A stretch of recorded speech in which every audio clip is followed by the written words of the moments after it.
Welcome to morning edition. నేను Shivani. Bulletin ముందుగా headlines చూద్దాం. సీఎం జగన్ బస్ యాత్రకు ఒక్కరోజు విరామం. నేడు నెల్లూరులోని ముఖ్య నేతలతో సమావేశం.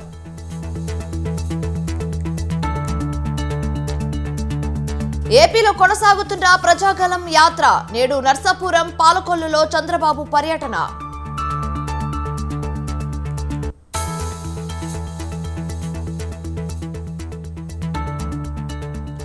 నేడు తెలంగాణలో బీజేపీ రైతు సత్యాగ్రహ దీక్ష. రైతులకు ఇచ్చిన హామీలు నెరవేర్చాలని డిమాండ్.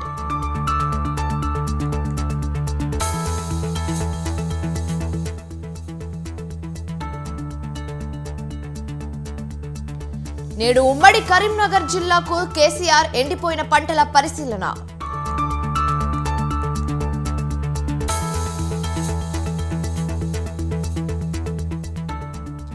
నేడు కాంగ్రెస్ మేనిఫెస్టో విడుదల చేయనున్న ఖర్గే, రాహుల్.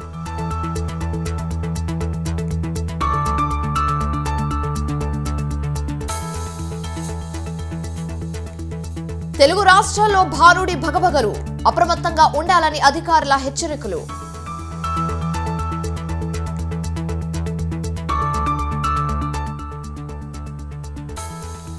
నేడు Hyderabad versus Chennai super Kings. Uppal వేదికగా మ్యాచ్ ప్రారంభం.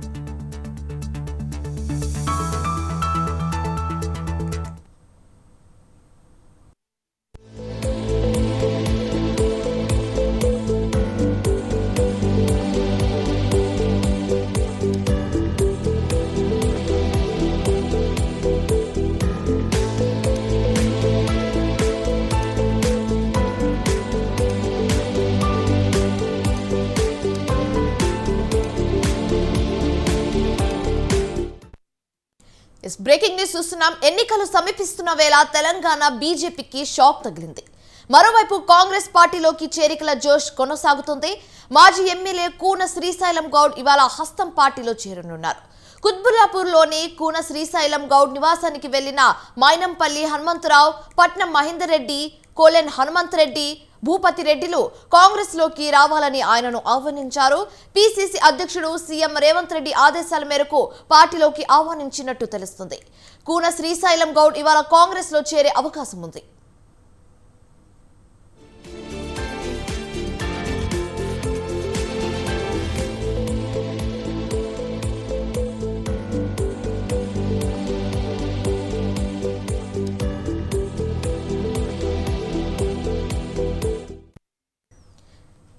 ఇక ఇదే అంశానికి సంబంధించి మరింత తాజా సమాచారం మా ప్రతినిధి రాజు ఫోన్ ద్వారా అందిస్తారు. రాజు, చెప్పండి. మాజీ ఎమ్మెల్యే పూనా శ్రీశైలం గౌడ్ కాంగ్రెస్ కండువా కప్పుకొని ఉన్నారు. నిన్న రాత్రి కాంగ్రెస్ కీలక నేతలు, అలాగే మల్కజ్గిరి పార్లమెంటు నియోజకవర్గ పరిధిలో ఉన్నటువంటి కుత్బుల్లాపూర్ మాజీ ఎమ్మెల్యేగా ఉన్న కూనా శ్రీశైలం గౌడ్ ను మల్కజ్గిరి పార్లమెంటు కాంగ్రెస్ పార్టీ అభ్యర్థిగా ఉన్న మహేందర్ రెడ్డి, పట్నం సునీత మహేందర్ రెడ్డిలు, అలాగే హనుమంతరావు, మైనంపల్లి హనుమంతరావుతో పాటు కులం హనుమంత్ రెడ్డి, భూపతి రెడ్డిలు కూడా కాంగ్రెస్ పార్టీలోకి రావాలని ఆహ్వానించారు. ముఖ్యంగా రేవంత్ రెడ్డి ఇటీవల పార్టీ బలోపేతం చేసే దిశగా కూడా అడుగులు వేస్తా ఉన్నారు. రానున్న పార్లమెంట్ ఎన్నికల్లో కీలకమైనటువంటి స్థానాలు కైవసం చేసుకోవాలంటే ఆ పార్లమెంటు సెగ్మెంట్ లో ఉన్నటువంటి కీలక నేతలను కాంగ్రెస్ పార్టీలోకి ఆహ్వానిస్తా ఉన్నారు. ఇదే కోవలోకి నిన్న మైనంపల్లి హనుమంతరావుతో పాటు ఇతర కీలక నేతలు కూనా శ్రీశైలం గౌడ్ నివాసానికి వెళ్లి ఆయన కాంగ్రెస్ లోకి చేరాలంటూ కూడా ఆహ్వానం పలకడం అనేది జరిగింది. అయితే కూనా శ్రీశైలం గౌడ్ కూడా సుముఖత వ్యక్తం చేశారు. ఇవాళ కాంగ్రెస్ పార్టీలో చేరనున్నారు. దీపదాస్ నుంచి సమక్షంలో ఆయన కాంగ్రెస్ పార్టీలో చేరనున్నట్లయితే తెలుస్తోంది. ముఖ్యంగా ఆయన కాంగ్రెస్ పార్టీలోనే మొదట వైఎస్ హయాంలో ఎమ్మెల్యేగా గెలుపొందారు. అనంతరం కూడా పార్టీలో కొనసాగారు. కొంత నియోజకవర్గంలో తనకు కాకుండా ఇతరులకు ఫిర్యాదు ఇస్తున్నారు అనేటటువంటి భావనలో కూడా ఆయన బీజేపీ గూటికి చేరుకున్నారు ఎన్నికల ముంగట. ఆ అనంతరం కూడా బీజేపీ ఆయనకు కుత్బుల్లాపూర్ టికెట్ కేటాయించింది. అయితే కుత్బుల్లాపూర్ నియోజకవర్గంలో దాదాపు కూనా శ్రీశైలం గౌడ్ కూడా టఫ్ ఫైట్ ఇచ్చారు. అటు కూనా శ్రీశైలం గౌడ్ ప్రస్తుతం ఎమ్మెల్యేగా ఉన్నటువంటి వివేక్, అదే అలాగే కాంగ్రెస్ పార్టీ అభ్యర్థులు కూడా ఆ, పోటీ చేయడంతో తీవ్ర పోటీగానే ఉంది. అయితే ఈ నేపథ్యంలోనే కాంగ్రెస్ పార్టీలో చేరితే ఆ మల్కజ్గిరి పార్లమెంట్ నియోజకవర్గంలో ఉన్నటువంటి కీలక నేత కాంగ్రెస్ పార్టీకి చేరితే ఈ రానున్న పార్లమెంట్ ఎన్నికల్లో కొంత కలిసి వచ్చేటటువంటి అవకాశం ఉంది. కాబట్టి ఈ నేపథ్యంలోనే రేవంత్ రెడ్డి ఆదేశాల మేరకు కూన శ్రీశైలం గౌడ్ నివాసానికి మైనంపల్లి హనుమంతరావు, భూపత్ రెడ్డి అలాగే హనుమంతరెడ్డిలు కూడా పట్నం మహేందర్ రెడ్డితో పాటు ఆహ్వానించేందుకు వెళ్లారు. అయితే ఇవాళ రేవంత్ రెడ్డి సమక్షంలో దీపాదాస్ మున్షి కూన శ్రీశైలం గౌడ్ కు కాంగ్రెస్ పార్టీ కండువ కప్పనున్నట్లయితే తెలుస్తా ఉంది. రైట్, థ్యాంక్ యూ రాజు.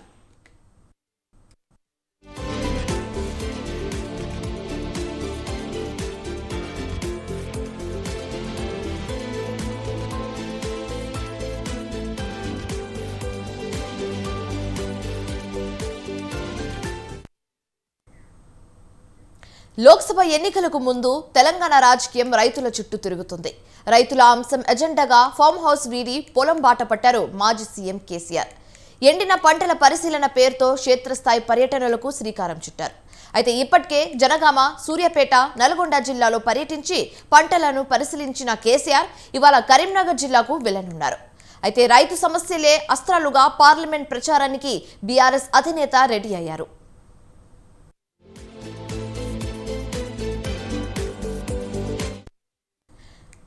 కాంగ్రెస్ ప్రభుత్వ నిర్లక్ష్యం, అసమర్థ పాలన వల్లే పంట పొలాలు ఎండిపోయాయని ప్రజల్లోకి తీసుకెళ్లే ప్రయత్నం చేశారు కేసీఆర్. కాంగ్రెస్ అధికారంలోకి వచ్చిన 100 రోజుల్లోనే 200 మంది రైతులు ఆత్మహత్యలకు పాల్పడ్డారని నల్గొండ పర్యటనలో ఆరోపణలు చేశారు. కాంగ్రెస్ వచ్చింది రైతులకు నీటి కష్టాలు తెచ్చాయంటూ విస్తృతంగా ప్రచారం చేస్తున్నారు.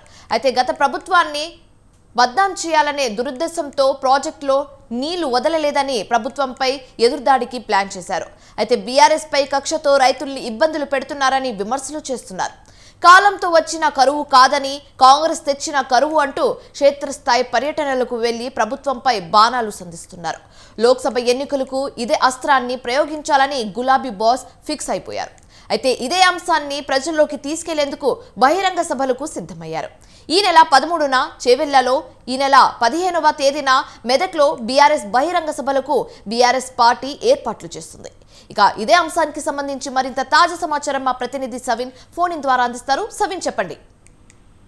ఈరోజు బీఆర్ఎస్ అధినేత మాజీ ముఖ్యమంత్రి కేసీఆర్ ఉమ్మడి కరీంనగర్ జిల్లాలో పర్యటించబోతున్నారు. ముఖ్యంగా ఎండిపోయిన పంట పొలాల పరిశీలన కార్యక్రమానికి బీఆర్ఎస్ పార్టీ శ్రీకారం చుట్టింది. ఇప్పటికే జనగామ, నల్గొండ, సూర్యాపేట జిల్లాల్లో పర్యటించిన బీఆర్ఎస్ అధినేత కేసీఆర్ ఈ రోజు ఉమ్మడి కరీంనగర్ జిల్లాలో పర్యటించబోతున్నారు. ఉదయం 11 గంటలకు కరీంనగర్ రూరల్ మండలం మగ్దుంపూర్ గ్రామంలో ఎండిన పంట పొలాలను పరిశీలిస్తారు. రైతులతో మాట్లాడి వారి సమస్యలను తెలుసుకోబోతున్నారు. మధ్యాహ్నం 12:30 గంటలకు కరీంనగర్ పట్టణంలో మాజీ మంత్రి, కరీంనగర్ ఎమ్మెల్యే గంగుల కమలాకర్ నివాసంలో మధ్యాహ్నం భోజనం చేస్తారు. ఆ తర్వాత మధ్యాహ్నం 2 గంటలకు బోయినపల్లి మండల కేంద్రంలో ఎండిన పంట పొలాలను పరిశీలించి నష్టపోయిన రైతులతో మాట్లాడబోతున్నారు. సాయంత్రం 3 గంటలకు శబాష్పల్లి బ్రిడ్జ్ వద్ద మధ్య మానేరు ప్రాజెక్టును పరిశీలిస్తారు. ప్రాజెక్టులో నీళ్లు ఉన్నాయా లేదా అనే దానిపై స్థానికంగా ఉన్న రైతులతో మాట్లాడబోతున్నారు. అదేవిధంగా సాయంత్రం 4 గంటలకు సిరిసిల్ల పట్టణంలో బీఆర్ఎస్ పార్టీ జిల్లా కార్యాలయం తెలంగాణ భవన్ లో మీడియా సమావేశాన్ని ఏర్పాటు చేయబోతున్నారు. గతంలో సూర్యాపేటలో మీడియా సమావేశాన్ని ఏర్పాటు చేసి రాష్ట్రంలో కాంగ్రెస్ ప్రభుత్వ వైఫల్యంపై వివరించిన కేసీఆర్ ఈ రోజు కూడా ఉమ్మడి కరీంనగర్ జిల్లా పర్యటనలో భాగంగా సిరిసిల్ల పట్టణ కేంద్రంలో ప్రత్యేకంగా మీడియా సమావేశాన్ని ఏర్పాటు చేసి రాష్ట్రంలో రైతులు ఎదుర్కొంటున్న సమస్యలపై మాట్లాడబోతున్నారు. ఇప్పటికే కాంగ్రెస్ పార్టీ అధికారంలోకి వచ్చిన తర్వాత 4 నెలల కాలంలోనే నీటి వినియోగాన్ని సక్రమంగా వినియోగించుకోకపోవడం వల్ల రైతులు ఇబ్బందులు ఎదుర్కొంటున్నారు. చివరి ఆయకట్టు వరకు నీళ్లు అందటం లేదు. చెరువులు నింపడంలో వైఫల్యం చెందారు. రాష్ట్రంలో 200 మంది రైతులు ఆత్మహత్యలు చేస్తున్నారు. అదేవిధంగా 2 లక్షల రైతు రుణమాఫీ చేస్తామని కాంగ్రెస్ పార్టీ చెప్పినప్పటికీ అనేక మంది రైతులకు బ్యాంక్ అధికారులు నోటీసులు పంపించి ఇబ్బందులకు గురి చేస్తున్నారంటూ బీఆర్ఎస్ పార్టీ ఆరోపిస్తోంది. అందులో భాగంగానే బీఆర్ఎస్ పార్టీ ఎండిపోయిన పంట పొలాల పరిశీలనకు, జిల్లాల పర్యటనకు బీఆర్ఎస్ అధినేత ప్రతిపక్ష నేత హోదాలో కేసీఆర్ శ్రీకారం చుట్టారు. ఇప్పటికే 3 జిల్లాల పర్యటన ముగిసింది. ఈ రోజు ఉమ్మడి కరీంనగర్ జిల్లాలో బీఆర్ఎస్ పార్టీ అధినేత కేసీఆర్ పర్యటించబోతున్నారు. ఈ తర్వాత బహిరంగ సభలకు కూడా బీఆర్ఎస్ పార్టీ ప్లాన్ చేస్తోంది. 13వ తేదీన చేవెళ్లలో లోక్సభ ఎన్నికల ప్రచారంలో భాగంగా చేవెళ్లలో భారీ బహిరంగ సభ ఏర్పాటు చేయబోతున్నారు. 15వ తేదీన మెదక్ జిల్లాలో భారీ బహిరంగ సభ ఏర్పాటు చేయబోతున్నారు. ప్రధానంగా రైతుల అజెండా అంశంగానే బీఆర్ఎస్ అధినేత కేసీఆర్ లోక్సభ ఎన్నికల్లో కాంగ్రెస్ ప్రభుత్వాన్ని, కాంగ్రెస్ పార్టీని ఇరుకున పెట్టే ప్రయత్నం చేస్తున్నారు. అందులో భాగంగానే కేసీఆర్ ఈ పర్యటనలకు శ్రీకారం చుట్టారు. Right, thank you Saveen.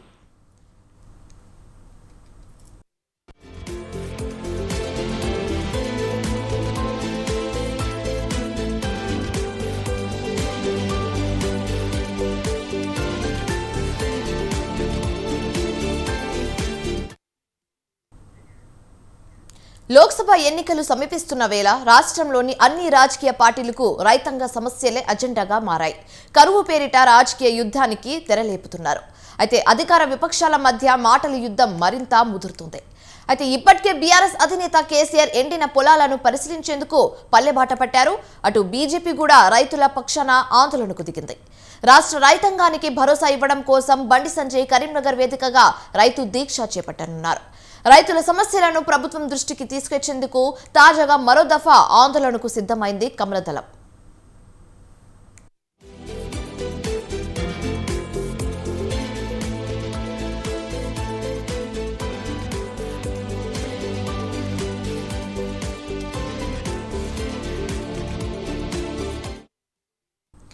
అయితే ఇవాల్టి నుంచి రైతు సమస్యలపై రాష్ట్ర వ్యాప్తంగా సత్యాగ్రహ దీక్షకు సిద్ధమవుతున్నారు కమలనాథులు.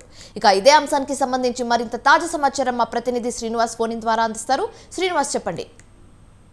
శివాని, ఈ రోజు రాష్ట్ర వ్యాప్తంగా అన్ని కలెక్టర్ కార్యాలయాల ముందు బీజేపీ ఆధ్వర్యంలో రైతు సత్యాగ్రహ దీక్ష నిర్వహిస్తున్నారు.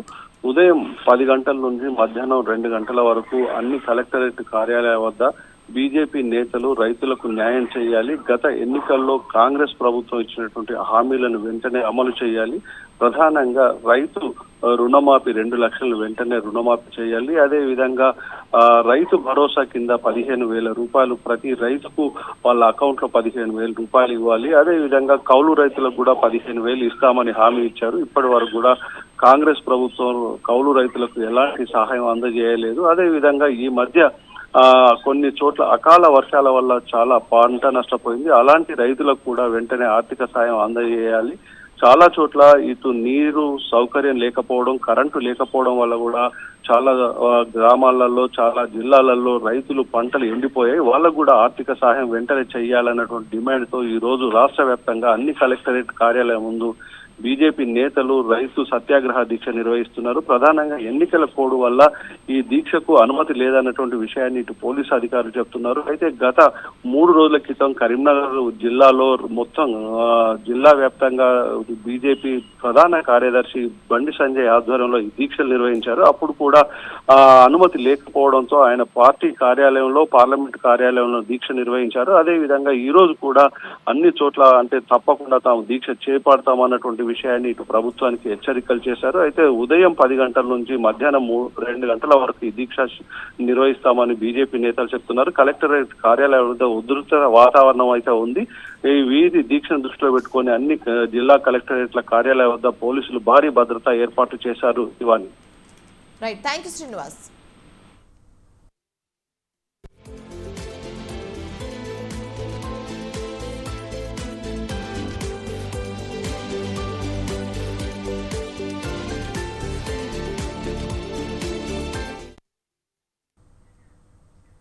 ఏపీ సీఎం జగన్ మేమంతా సిద్ధం పేరుతో బస్ యాత్ర నిర్వహిస్తున్నారు. గత 8 రోజులుగా ప్రజలతో మమేకమవుతున్నారు. వచ్చే ఎన్నికల్లో వైసీపీని గెలిపిస్తే సంక్షేమ పథకాలు కొనసాగుతాయని ప్రజలకి భరోసా ఇస్తున్నారు.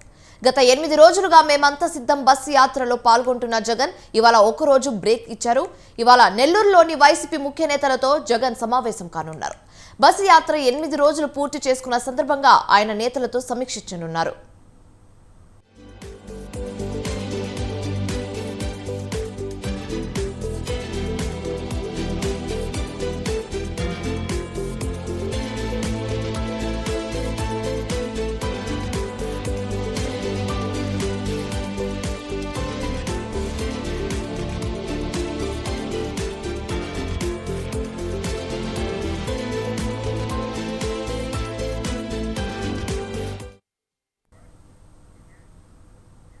టీడీపీ అధినేత చంద్రబాబు నాయుడు నేడు నర్సాపురం, పాలకొల్లులో పర్యటించనున్నారు.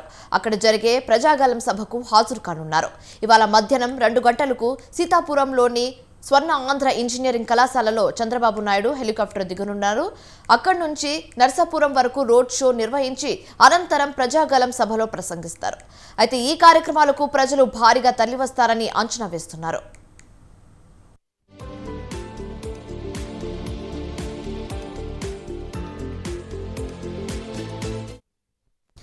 టీడీపీ అధినేత చంద్రబాబు నాయుడు నేడు నర్సాపురం పాలకొల్లులో పర్యటించనున్నారు. అక్కడ జరిగే ప్రజాగలం సభకు హాజరు కానున్నారు. ఇవాళ మధ్యాహ్నం 2 గంటలకు సీతాపురంలోని స్వర్ణ ఆంధ్ర ఇంజనీరింగ్ కళాశాలలో చంద్రబాబు నాయుడు హెలికాప్టర్ దిగనున్నారు. అక్కడి నుంచి నర్సాపురం వరకు రోడ్ షో నిర్వహించి అనంతరం ప్రజాగలం సభలో ప్రసంగిస్తారు. అయితే ఈ కార్యక్రమాలకు ప్రజలు భారీగా తరలివస్తారని అంచనా వేస్తున్నారు. ఇక ఇదే అంశానికి సంబంధించి మరింత తాజా సమాచారం మా ప్రతినిధి సతీష్ ఫోన్ ఇన్ ద్వారా అందిస్తారు. సతీష్, చెప్పండి. ఈ రోజు పశ్చిమ గోదావరి జిల్లాలో నర్సాపురం పాలకొల్లులో ప్రజాగలం సభకు చంద్రబాబు నాయుడు అటెండ్ కావడం జరుగుతుంది. ఈ రోజు మధ్యాహ్నం 2 గంటల నుండి నల్లజర్ల నుంచి హెలికాప్టర్లు బయలుదేరి నర్సాపురం స్వర్ణాంధ్ర కాలేజ్ మైదానంలో ఏర్పాటు చేసిన హెలిప్యాడ్కు చేరుకుంటారు. అక్కడ నుండి 3 గంటల నుండి 4:30 వరకు బహిరంగ సభలో పాల్గొంటారు. అనంతరం 4:45 నుండి సభకు బయలుదేరి మార్గంలో పాలకొల్లు వెళ్తారు.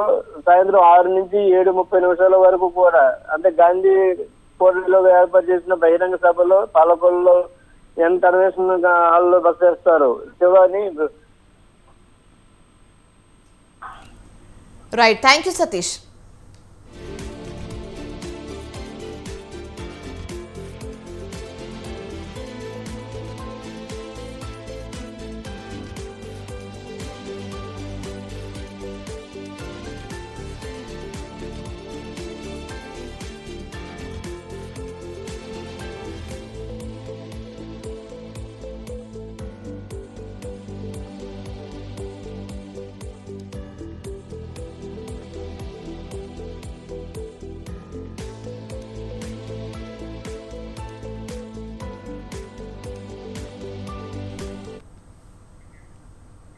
టీడీపీ అధినేత చంద్రబాబుకు ఎన్నికల సంఘం నోటీసులు జారీ చేసింది.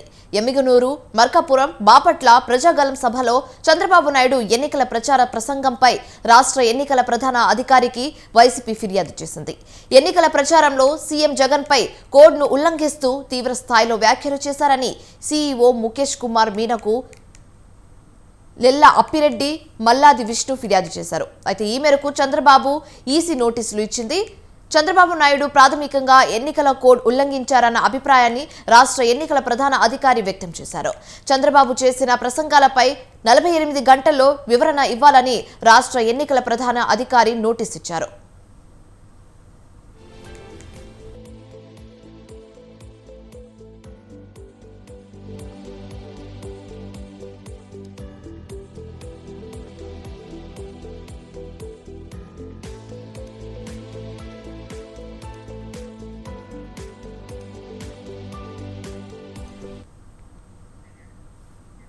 ఢిల్లీ లిక్కర్ స్కామ్ లో బీఆర్ఎస్ ఎమ్మెల్సీ కవితకు మధ్యంతర బెయిల్ పై ఈడీ ప్రత్యేక కోర్టు రిజర్వ్ చేసింది.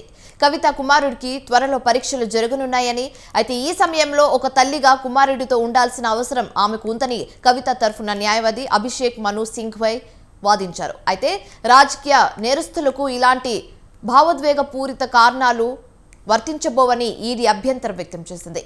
ఇరు పక్షాల వాదనలు విన్న ఈడీ ప్రత్యేక కోర్టు న్యాయాధికారి కావేరి బవేజా తీర్పును రిజర్వ్ చేసింది. ఏప్రిల్ 8న వెలువరిస్తామని తెలిపింది. మరోవైపు కవితకు రెగ్యులర్ బెయిల్ మంజూరు చేసే విషయంపై ఈ నెల 20 నుంచి వాదనలు వింటామని బవేజా చెప్పారు.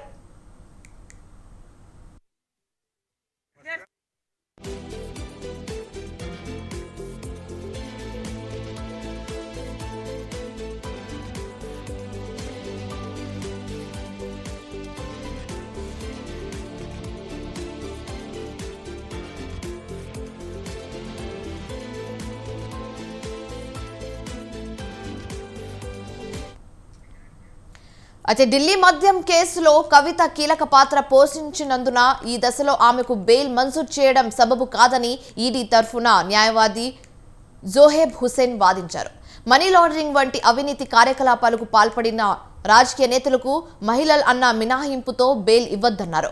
అయితే ఈ కేసులో ముడుపులు తరలించడంలో ప్రధాన పాత్ర పోషించిన కవిత మద్యం వ్యాపారంలో లబ్ధి కూడా పొందారని, సాక్ష్యాలను ధ్వంసం చేశారని తెలిపారు. నగదు మళ్లించినట్టు రుజువు చేసే బ్యాంక్ ఖాతాలు, వాట్సాప్ డాక్యుమెంట్ల తమ వద్ద ఆధారాలు ఉన్నాయని చెప్పారు. ఈడీకి తమ మొబైల్ ఫోన్లను అందజేసే ముందు వాటిలోని సమాచారాన్ని కవిత తొలగించారని, ఇతర నిందితులు కూడా ఇదే పని చేశారని, మొత్తంగా 100కు పైగా మొబైల్లో సమాచారాన్ని తుడిచిపెట్టి ధ్వంసం చేశారని తెలిపారు. అయితే దర్యాప్తులో కీలకమైన సమాచారాన్ని రాబట్టే దశలో ఉన్నామని, కవితకు మధ్యంతర బెయిల్ ఇవ్వటం వల్ల దర్యాప్తునకు ఆటంకం కలుగుతుందని చెప్పారు. తన సీఏ బుచ్చిబాబుతో పాటు పలువురు సాక్షులు తమ స్టేట్మెంట్లను మార్చుకోవాల్సిందిగా కవితకు ఒత్తిడి చేస్తున్నారని తెలిపారు.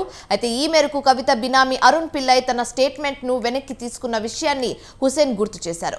కవిత కుమారుడు పరీక్షల కారణంగా ఆందోళనకు గురవుతున్నారని అనడానికి ఎలాంటి సాక్ష్యాలు లేవని, ఒక మెడికల్ డాక్యుమెంట్ కూడా ఈ విషయంలో తనకు సమర్పించలేదని తెలిపారు. అయితే కవిత కుటుంబ సభ్యులు, ఆమె ముగ్గురు సోదరిమణులు ఆమె కుమారుడికి పరీక్షల సమయంలో అవసరమైన మానసిక మద్దతు ఇవ్వగలరని ఆయన చెప్పారు.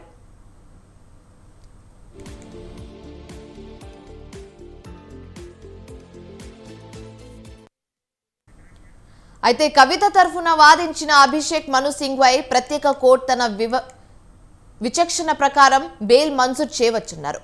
కవిత 16 ఏళ్ల కుమారుడి పరీక్షలు జరుగుతున్నాయని, ఇటువంటప్పుడు అతడికి నైతిక, భావోద్వేగపరమైన తల్లి మద్దతు అవసరమని చెప్పారు. ఇంట్లో తండ్రి, బంధువులు ఇంకెవరున్నా తల్లితో సమానం కాదని చెప్పారు. 1 నెల రోజులు కవితకు బెయిల్ మంజూరు చేస్తే నష్టమేమీ లేదని, ఆమె ఎక్కడికి వెళ్లరని, ఈడీ కూడా తన దర్యాప్తును కొనసాగించవచ్చని తెలిపారు. కవితను ఇప్పట్లో ఈడీ ప్రశ్నించే అవకాశం కూడా లేదని, కాబట్టి ఆమెకు బెయిల్ ఇవ్వాలని అభ్యంతరించారు. ప్రధాని మోదీ కూడా విద్యార్థుల పరీక్షల సన్నద్ధత గురించి పరీక్ష పే చర్చ కార్యక్రమంలో అనేక విషయాలు చెప్పారని సింఘ్వి గుర్తు చేశారు.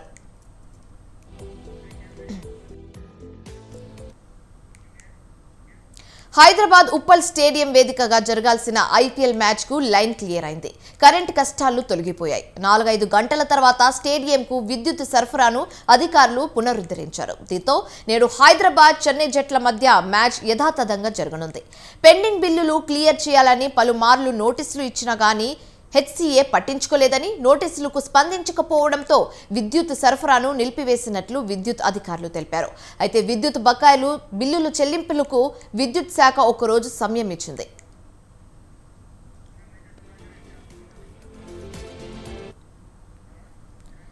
ఇక ఇదే అంశానికి సంబంధించి మరింత తాజా సమాచారం మా ప్రతినిధి విశాల్ ఫోన్ ద్వారా అందిస్తారు. విశాల్, చెప్పండి. రైట్ శివాని, ఇంటర్నేషనల్ మ్యాచ్ కు అంటే ఇంటర్నేషనల్ ప్లేయర్లు అందరూ కూడా ఆడే ఐపీఎల్ మ్యాచ్ హైదరాబాద్ ఈ రోజు వేదిక అయింది. ఎప్పటి నుంచో ఎదురు చూస్తున్నారు చెన్నై సూపర్ కింగ్స్ అటు హైదరాబాద్ మ్యాచ్ ఉండాలని. అలాంటి మ్యాచ్ కు హైదరాబాద్ లో ఈసారి వేదిక అయింది. సాయంత్రం మ్యాచ్ జరగబోతుంది. సరిగ్గా అంటే మ్యాచ్ కి అందరూ సిద్ధమవుతున్నారు. ఒకవైపు ప్రాక్టీస్ జరుగుతున్న సమయంలోనే తెలంగాణ ఎలక్ట్రిసిటీ డిపార్ట్మెంట్ హెచ్సీఏకి షాక్ ఇచ్చింది. అదే అభిమానులు కూడా ఆ షాక్ తోటి కొంత ఆందోళన చెందారు. ముఖ్యంగా ఈ మొత్తం ఈ పవర్ సప్లైకి సంబంధించిన వివాదంలో హెచ్సీఏనే కొంత జాగ్రత్తగా ఉండలేదు. హెచ్సీఏ తీరు కొంత వివాదాస్పదంగా అభిమానులందరూ కూడా చెప్తున్నారు. అంటే 2015లో అక్రమంగా కరెంటుని వాడుకుందని ఎలక్ట్రిసిటీ డిపార్ట్మెంట్ హెచ్సీఏ మీద కేసు పెట్టింది. ఆ కేసు కోర్టు పరిధిలో ఉండి చివరిగా జడ్జిమెంట్ డిపార్ట్మెంట్ కి అనుగుణంగా వచ్చింది. అంటే దాదాపు 1,63,00,000 పైగా డబ్బులను హెచ్సీఏ కరెంట్ ఎలక్ట్రిసిటీ డిపార్ట్మెంట్ కి చెల్లించాలని చెప్పినప్పటికీ హెచ్సీఏ డబ్బులను చెల్లించలేదు. దీంతో పలుమార్లు అంటే ఫిబ్రవరి నెలాఖరులో ఒకసారి నోటీస్ ఇవ్వడం, ఆ తర్వాత మళ్ళీ తర్వాత ఒక నోటీస్ ఇచ్చినప్పటికీ హెచ్సీఏ ఎటువంటి రెస్పాన్స్ ఇవ్వకపోవడంతో ఇక చేసేదేమీ లేక విద్యుత్ అధికారులు నిన్న రాత్రి ఒకవైపు ప్రాక్టీస్ జరుగుతుండగానే విద్యుత్ అధికారులు తమ డ్యూటీలో భాగంగానే చేశామంటూ కూడా కరెంటుని అక్కడ పవర్ ని హెచ్సీఏ స్టేడియంకి ఆపేశారు. దీంతో ఒక్కసారిగా హెచ్సీఏ తీరు పట్ల, అదేవిధంగా అంటే హైదరాబాద్ బ్రాండ్ ఇమేజ్ దెబ్బతినేలా హెచ్సీఏ తీరుందని కూడా అభిమానులు సోషల్ మీడియా వేదికగా ఫైర్ అయ్యారు. ఒక పెద్ద మ్యాచ్ జరుగుతున్నప్పుడు హెచ్సీఏ తీరు ఇలా ఉంటుందా? ఇప్పటికే హెచ్సీఏని ఒకవైపు బ్లాక్ టికెట్ల దందా కొనసాగుతుందనే ఆరోపణలు కూడా హెచ్సీఏ మీద ఉన్నాయి. ఇలాంటి సమయంలో ప్రభుత్వ అధికారులతో అనుగుణంగా నడుచుకోవాల్సిన బాధ్యత హెచ్సిఏ మీద ఉంటుంది. అయితే అది 2015 అంటే అప్పటి హెచ్సిఏ టీం వేరే ఉంటుంది. అయినప్పటికీ తగిన జాగ్రత్తలు తీసుకోవాలి. ఈ అధికారులు ముందే హెచ్చరించినప్పుడు దానికి సంబంధించిన డబ్బులకు సంబంధించిన అధికారులతో సమన్వయంతో కొనసాగి ఉంటే ఈ రోజు ఈ పరిస్థితి వచ్చేది కాదన్న అభిప్రాయం కూడా అటు క్రికెట్ విశ్లేషకుల్లో కూడా నెలకొంటుంది. మొత్తానికి హెచ్సిఏ విద్యుత్ అధికారులతో మాట్లాడిన చర్చలు సఫలం కావడంతో ఒక రోజు సమయం మాత్రమే ఎలక్ట్రిసిటీ డిపార్ట్మెంట్ హెచ్సిఏకి ఇచ్చింది. ఈ రోజు మ్యాచ్ కు మాత్రం ఎటువంటి ఆటంకాలు ఉండవనేది మన ప్రస్తుతం పరిణామాల ద్వారా అర్థమవుతుంది. రేపు కనుక అంటే ఒకవేళ రేపు కనుక అమౌంట్ చెల్లించకపోతే మళ్ళీ రాబోయే RCB match, royal Challengers Bengaluru match కూడా హైదరాబాద్ వేదికగా జరగబోతుంది. ఇంకా మొత్తం 7 మ్యాచ్లలో ఇది 2వ మ్యాచ్, అంటే ఇంకొక 5 మ్యాచ్లు కూడా హైదరాబాద్ లో జరుగుతాయి. సో ఒక ఇన్స్టాల్మెంట్ పద్ధతిలో హెచ్సిఏ తమకు చెల్లిస్తుందని విద్యుత్ అధికారులు ఒకరు చెప్పారు. Right, thank you Vishal. మళ్ళీ ఏదో కట్ చేస్తామని కూడా అన్నారు Shivani. Right, thank you Vishal.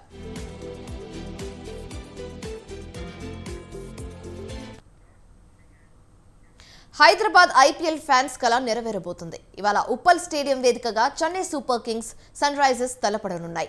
ఈ సీజన్ చివరి మ్యాచ్లో ఓడిన ఇరు జట్లు ఈ మ్యాచ్లో గెలిచేందుకు పోటీకి సిద్ధమయ్యాయి. అయితే టికెట్లు ఆన్లైన్లో పెట్టిన 2 గంటల్లోనే అయిపోయాయంటే ఈ మ్యాచ్కు ఉన్న క్రేజ్ తెలుస్తుంది.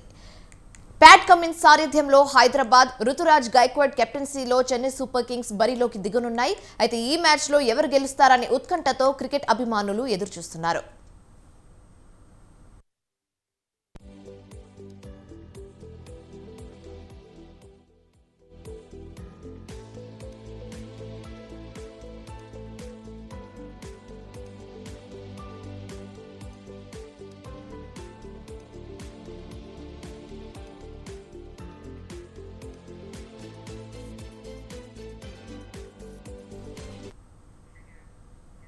తెలుగు రాష్ట్రాల్లో ఎండలు మండిపడుతున్నాయి. ఉదయం 7 గంటల నుంచే ఎండలు దంచుకొడుతున్నాయి. పలు జిల్లాల్లో వడగాలులు వీస్తున్నాయి. వీటి కారణంగా తెలంగాణలో ఉష్ణోగ్రతలు 43 డిగ్రీలను దాటేశాయి. 130 మండలాల్లో తీవ్ర వడగాలులు వీస్తున్నాయి. సాధారణ కంటే అత్యధిక ఉష్ణోగ్రతలు నమోదవుతున్నాయి. తెలంగాణలో 0.5, ఏపీలో 0.9 డిగ్రీలు అధికంగా ఉష్ణోగ్రతలు నమోదయ్యాయి. అయితే రానున్న రోజుల్లో ఈ ఎండల తీవ్రత మరింత పెరిగే అవకాశం ఉందని వాతావరణ శాఖ హెచ్చరికలు జారీ చేస్తుంది.